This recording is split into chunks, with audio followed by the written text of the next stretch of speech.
Another dimension that Hofstede's framework points us towards when it comes to differences between national cultures is this concept of power distance. Power distance ranges from small to large. Let's see what this actually means. As we go through this, you can ask yourself, which part of this spectrum do you think the United States falls on as a national culture or as a collection of national cultures? So think about what you think. Countries that have small power distances tend to use power or think about power as something that is earned, right? They tend to think of power as something that may be important, but there tends not to be a big distinction between people that have a high status, like a professor or a doctor or the president or the head of a company, and people who are the workers or the employees or the students or the people taking the class. They tend to view leaders and people in powerful positions as more or less equal to themselves, okay? Countries that have a small power distance also don't like hierarchy very much. They don't like the concept of fancy titles or fancy dress. They tend to be societies in which people tend to dress alike, right? They tend to use their first names when they call people, right? They tend to call their boss by their first name and not their title. They also tend to question authority sometimes. They tend to say, look, just because you have a certain amount of power doesn't mean that you're better than anybody else, right? Because we're all fundamentally equal. Those are small power distance countries.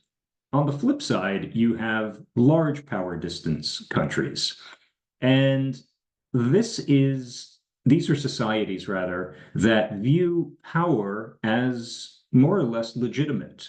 Okay, they tend to respect people that have certain titles. They tend to respect people that have certain positions in life, such as doctors, such as professors, such as lawyers. They tend to listen to their teachers and their professors rather than questioning professors and teachers all the time. They tend to be societies where subordinates expect to be told what to do to a certain degree, right? They expect their professor to tell them the answers and tell them the right answers. They expect their bosses to give them direction and give them tasks. And the concept of one person being more powerful than another person is normal in these cultures, right? It's not considered necessarily bad in these cultures.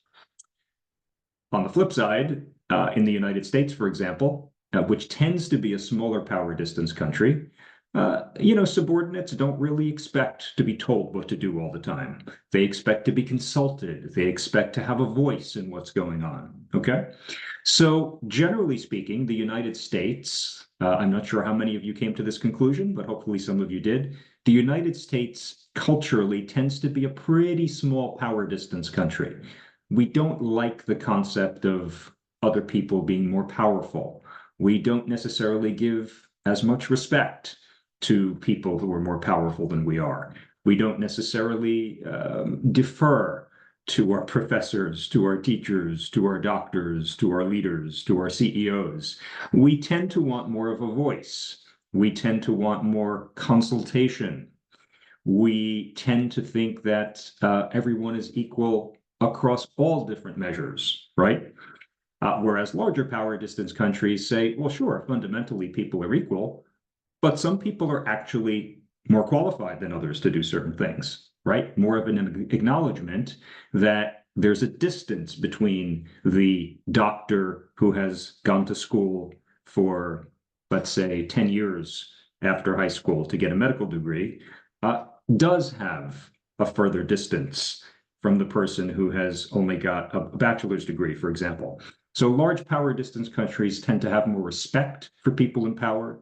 They tend to acknowledge and appreciate the differences between people that are higher in the hierarchy, and they tend to be comfortable with being told what to do to a large extent. The US, generally speaking, is not like that because we're a small power distance country. So, why does this matter? Why does this matter? Well, it matters because if you are a leader and you're accustomed to doing business or to managing people in low power distance countries, and suddenly you're moving to a high power distance country, you might need to change your approach a little bit. Recently, even you guys might be able to relate, even in college classes. Some professors very much have the attitude, hey, we're all partners here. We're all equals. This is kind of a team thing, right? We're all in this together. We're going to learn from each other, right? Which I think is very true. I think that attitude is healthy and I like it myself. However, if I were to take that approach in a class in Japan or other high power distance countries, and if I started the first day of the semester by saying, hey, I'm going to learn from you, and we're going to learn from each other, and this class is like a partnership. We're all equals here. Students may not like that. They might say to me, well, that's not true at all. We're coming here because we want you, who are more educated, arguably, than the people in the class. We want you, professor, to tell us from your experience how we should be thinking. We want to learn from you.